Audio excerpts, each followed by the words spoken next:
So today we're embarking on the mission to find those hidden gems of your favourite food props. These are your 5 must-have props that doesn't matter what kind of food photography you're doing, you're going to want to make sure you've got at least these. And who doesn't like a quick trip to IKEA?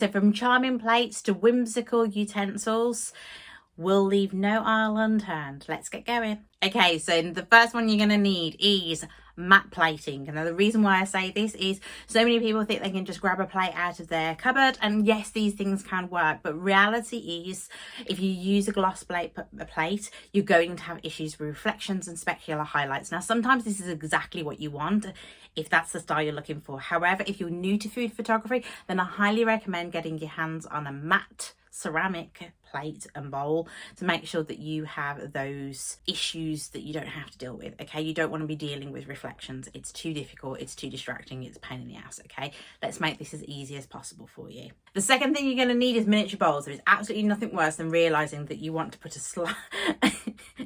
a wedge of lime into a bowl and realizing how pathetic it looks because your bowl is too big.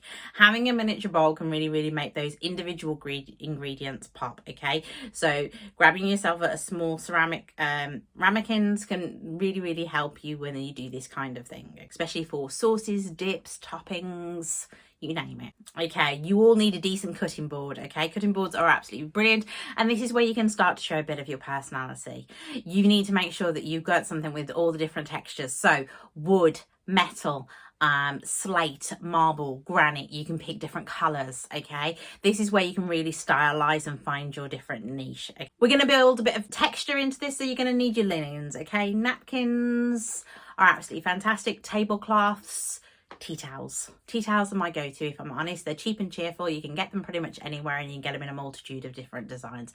I love using tea towels. If you're new to this and you're thinking about what kind of colours you want, stick to your neutrals. They're not supposed to distract from the food, and neutrals enable you to use them in more than one place. So, number 5.